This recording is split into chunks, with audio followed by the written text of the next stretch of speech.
G'day, welcome to Twisted Metal Customs. You're with Twisty and Mouse. He's invited us around to have a look at his ultra rare car collection, and as you can see in the background we've got some beauties to go through, and there's not just probably about 20 something cars here.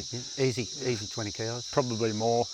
But yeah, the thing is that every single one of them's unique. It's not just a GT, it's actually a very special GT. Yeah, stick around because every single car has a story, and I've heard some of them so far, and we decided to make a video, probably even a 2 or 3 part series on this because it's so interesting. So yeah, strap yourself in and hope you enjoy it. And thank you again, Mouse, for showing us around. And not a problem, yeah, mate. Appreciate it. So we might leave these ones for a bit later, but we've got some other ones to go through. We'll just start working through them. All right, so let's get into it. All right, so we've got a first victim here. What's this one here, Mouse? Yeah, it's a 1973 XB four-door. It was originally going to be a rally car for Ford, so they started working on the engine, but nothing ended up happening because what they decided to do is the TC Cortinas came out at the same time, and they were therefore running the 200 and the 250 cubic inch motors. So it just got pushed aside and it was never done. As you can see, it's not in the best condition, but yeah. If we actually go down to here, you can see the steel plate, which is spot welded to the engine, and that tells you that it's been bored out 30 thou, all by Ford themselves. Really? So that's factory? Yes, factory. But as you've seen these days, man, like a lot of stuff people... Yeah, well, you can rebuild anything. I've seen a squashed XY GT. It's been totally rolled and squashed, and they rebuilt that and put that back on the road. Yep. So anything can be done now. Especially if it's like rare, Yeah, if it's unique, it's definitely worth putting the money into it. And it's more my blood, sweat and tears that are going to go into it than that money, really. For sure. So yeah, that's pretty cool. What have we got here behind us? Yeah, okay. What's this one here? Yeah, definitely a unique car. It's a factory VL Calais turbo station wagon. Bought it probably about 2004, 2005. Yep. All original. So yeah, it was ordered by one of the Queensland dealers. So it's a August 88 car. Yep. He put the body kit on it. It's got a Momo steering wheel, Momo wheels, but yeah, quite a unique car. They didn't make too many of the Calais turbo wagons themselves. So we're going to talk about these 2 GTs and and the XC Cobra. But do you want to talk about a couple of these other ones first? Come back and finish with a bang? Yeah, why not? But these are very special 3 cars, so it's definitely worth hanging out till we get to them. You can see there's a few cars around, and yeah, well, what have we got over here? Okay, so this is a 2005 WL HSV Grange. Yeah. Originally it sold for $98,000. Brand new? Yeah, brand new. Wow. So they weren't a cheap car. This particular one, I modified it, went sick. I sheet metaled all the engine bay, hit all the wiring. We got 500 horsepower at the wheels, naturally aspirated. So you've got a video on this on YouTube, don't you? Yes, I do. Yeah, definitely check that one out.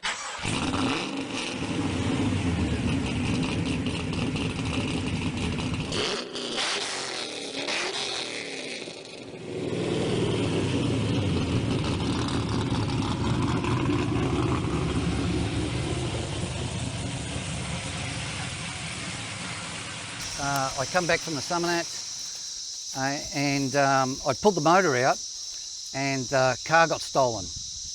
And about 4 or 5 years ago, got an anonymous phone call saying the car is at the end of an industrial street. So pick it up if you want it. So I raced out, picked up the car, and this is the condition we got it back in. As you can see from the interior, I take it they've gone to strip it and steal and sell it off. But half the dash is out and that. But it's pretty tidy, like in seats all. Yeah. It was a well-known car, and I think that's what sort of scared them away from actually stripping it and selling it off in parts. Yeah, okay. And you got a second one over there. Yes. It's just a factory standard one, yeah, right? Factory stock standard one. But it still runs? Yes. Ooh. Yes. When I got it back in this condition, I was almost in tears. Yeah, you can imagine. I lost the car for like 6-7 years. I thought it'd gone. 7 years and you still got it back? Yeah, it was, like I said, it was an anonymous phone call. Really? Okay, so this is an 05 VZ Avalanche. So it's a factory all-wheel drive LS1. Typical bloody Commodore, everything electrical fails on them. Yeah. This car's going to end up becoming a hill climber. Oh, okay. I've raced a few WRXs coming through the roundabouts and absolutely flogged them. All-wheel drive LS1. Yeah. There's no lag. An unusual car because being an all-wheel drive. And a little thing with the VZs is with the VZ HSVs, they were all LS2s except for the all-wheel drives because they were worried that the LS2 had too much torque and would damage the all-wheel drive system. Oh. So they actually stayed with LS1s. Really? It's the only VZs that came out with the LS1s as the all-wheel drives. What about production numbers on this? How? I believe there's only about 300 of them, 400 of them ever made. Really? And so quite a unique car. You don't see them I've never heard of them. on them on the road. Wicked car to drive. Yeah. Absolutely handles like a dream. Yeah. Beautiful car to drive. Cool. All right, Mouse, we're at the other end of the collection. What's that ute up there you got? Holden? Yeah, it's a HJ ute, tonner. Yep. Using it to work out the chassis on it. And what I want to do is I want to make chassis, but with more modern style suspension instead of the old shitty A-arms they came out with. Like the suspension setup on them was pretty agricultural. Yeah, so you're going to use that as a template? Yeah, that's correct. And then manufacture them? Yeah. So they've got coilovers, proper decent A-arms, coilovers on the rear, something a bit more modern handling. And there's a lot of blokes out there who have got them, tonners who want something a bit more, better to handle. Because at the moment it's all custom built to do that. Yeah, that's right. Yeah. And it's quite expensive. I was looking at them. I worked it out. $8,000 for a complete chassis. Yeah. You could sell them off for, and people would buy it. Yep. So it's something to get more into the custom world. Yep, I like it. All right. So what are these three beasts in front of me? Okay, we've got a 1956 Peugeot wagon. It's a yard art, don't get me wrong, it's a yard art. Very agricultural. They actually came with leaf suspension on the front. Really? So I couldn't say they were a very good handler. And of course it's got the Monaro bonnet on it, fiberglass bonnet, so yeah. It's got a mean looking front end. Yeah, old pug. It does look like a pug. We've got the Morris. Yeah, okay. So we've got a unique, this is quite unique, this is. So it's a Morris, 1969 Morris 1500, but it's a Nomad. And you heard right, a Nomad. Most people think of Nomads as 55, 56, 57 Chevs. Yep. But for some reason, Morris thought they could do the same. Bought this, I'm the second owner. I bought this off the original owner. Yep. Just a cool, unusual car. And what's this project? You briefly spoke about this one earlier. Okay. And this might be a bit controversial for some of those genuine followers here of the Holden. But this is a 1963, late 63, HD Holden special. Nobody really likes the HDs, so I thought I'd make it a bit more prettier, and I'm chopping it up to a two-door coupe. Two-door coupe. Yeah, and as you can see, it's going to be a full show car, so I've braced it all inside, putting in a flat firewall. Eventually it'll have a flat floor, possibly a 383 LS1. It's going to be a two-door coupe. That's a bonnet popper, isn't it? Yeah. No. I thought it's... No, they've got it on a spring because people tried to pinch it. So they put it on a spring. What have you have here, Mouse? Okay, so what we've got here is a 93 Fairlane gear. Yeah. For some reason, they put the LTD grill on the Fairlane gears, but this is a factory 5 litre. What's weird about it is it's got an EB GT motor in it. It is a numbers matching car, so we're unfortunately used to be able to rig forward and find out the history of the car. Yeah, they used to do a print off. Yeah, you could do or an email, wasn't it? But unfortunately, because of Ford closing, they can't do that anymore. Yeah, okay. But we believe it used to be an actual Ford director's car, and he's ordered it with the EB GT motor in it. So EB GT motor, all running gear, everything. Yeah, all running gear. Yep. Wow. The car's only got about 90,000 k's on the clock. Really? Was my father's car, He just got over it. Again, electrical gremlins in it. That's cool. 347. And your favourite four-wheel drive on the planet? I freaking hate this car. He loves it. He's lying to you. So I had this idea. I had that Grange, as we saw earlier. Yeah. I'd done it up for shows, and I thought it'd be cool to rock up to a car show with a HSV towing a HSV. Yeah. So I went out, and yes, this is a genuine HSV Jackaroo. I've honestly never heard of that before. Yep, But I believe you. It says all the badges. Yeah, we've got the HSV build plate under the bonnet. Yep. For some reason. Spoiler. Rear spoiler, because they do take off a bit. You need that traction. So I bought this thinking, that'd be cool to tow my show car. And turns out that this car is so gutless, I couldn't get over 40k an hour in it while towing. Oh, so no. I ended up giving that a push to the side. Is that 3.2? V6 petrol, auto. The auto, I think, is what really kills it. So if you have a look on the seats, we've got the HSV logos. Yeah, we'll pop the bonnet and see if we can get the plate. Uniqueness. What build numbers on this? What are we talking? Yes, this is build number 8. They made 72 of them. 72 in the world, in Australia? Yeah. Wow. 72 HSV Jackaroos. Is it because they were shit or just... I think they were. At the same time... Is this for sale first? Otherwise no. Oh, this is a bloody fast car. You guys want it? Here we go. Oh, yeah. That's the plate. Do I need to cover any numbers up? No, it's all good, mate. There we go. What build number? 8 yep. of 72. Yes. That's a magnesium intake manifold, for those who are unsure. It's down here. Yeah, so not alloy, it's actually magnesium. Wow. Why'd they do that? Very lightweight. Again, back in the Bathurst days, Europeans were using magnesium-made wheels, hence the reason why we got mag wheels. That's where the name come from. I did not know that. Yeah, so we started using them here in Australia. They're lightweight. You pick up one rim with one finger. They were that light. Okay. But, of course, Australia, we've got the worst roads. I was going to say a different word. One of the worst roads. Thank you for not swearing. Yes. It's been a challenge so far. Yeah, it has been a challenge. So they found that the magnesium wheels were shattering. Under the potholes and stuff. With the potholes, with all the damaged, dodgy roads we have. So we ended up going the alloy rims instead. Okay. But yeah, so actually magnesium was banned in Australia. Banned? Yeah, because it was so dangerous. So it's like if you had mag wheels we're talking, on. Yeah, 60s, 70s, it got banned because it was so dangerous. Wow. They would just shatter. The rims would shatter. Really? Thanks, Australia. Can't have anything good around here. Especially Queensland. All right, anything else in this? You got the box somewhere at the back there. Different one. Oh, I've got a Raptor Supercharger. A what? It's a Raptor Supercharger. A Raptor Supercharger? Yeah. Brand new. I haven't put it on yet. What's that going on? AU.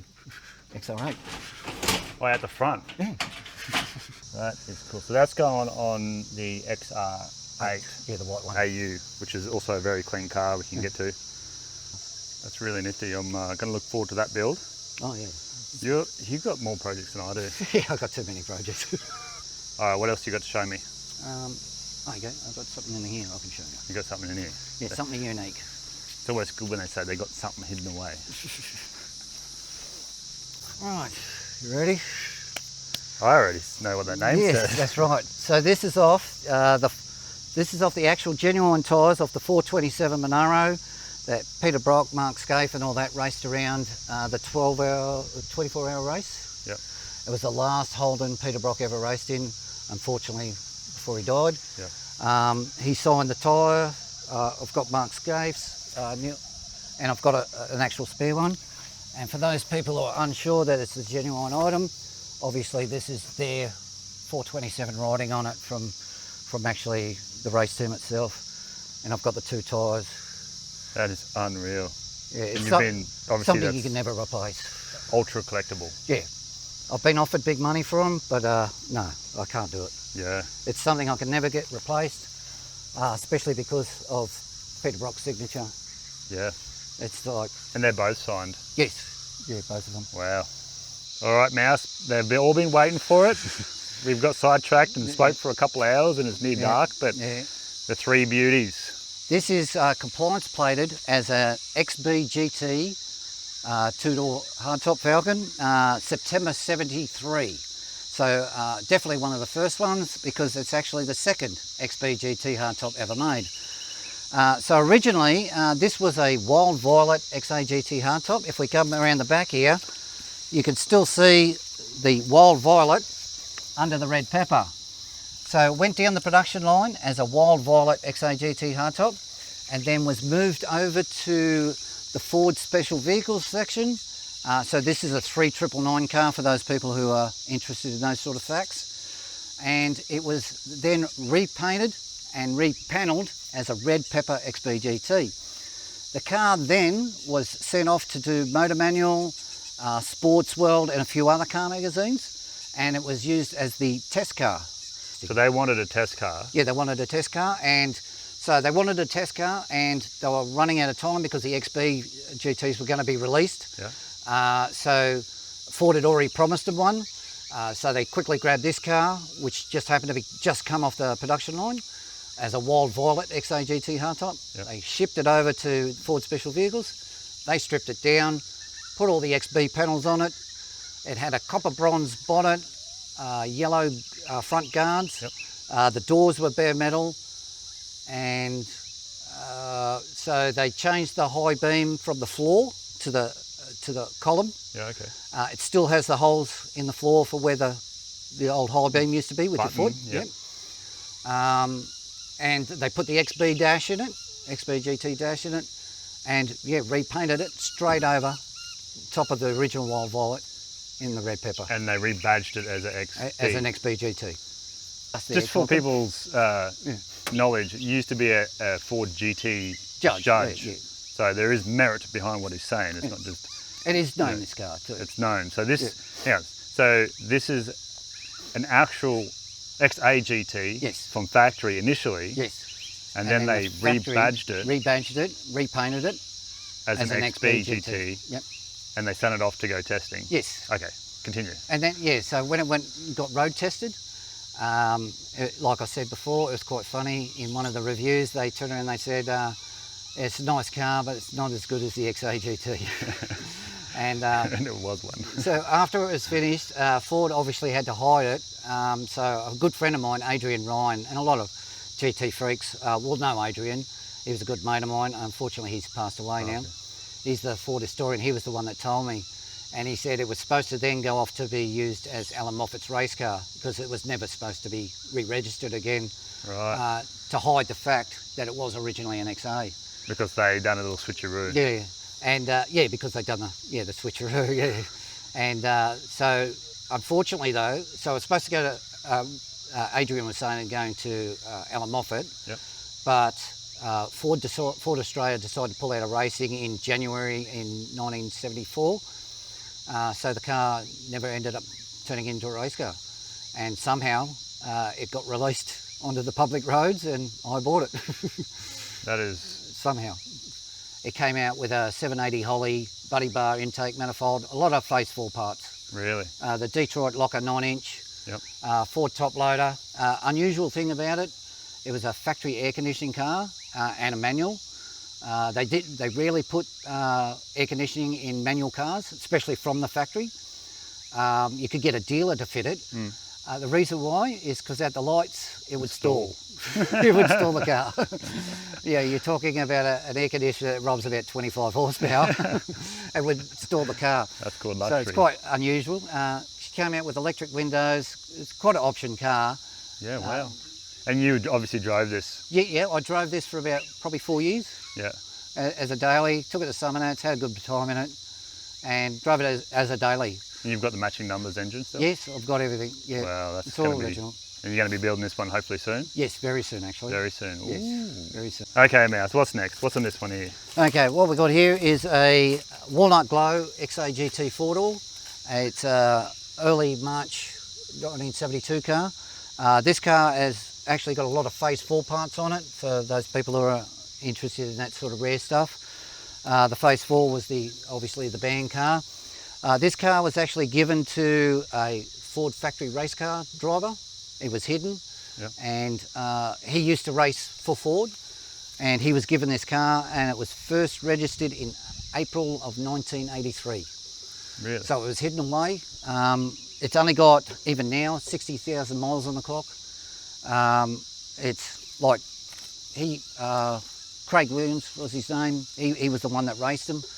His track was down at Albury Wodonga there.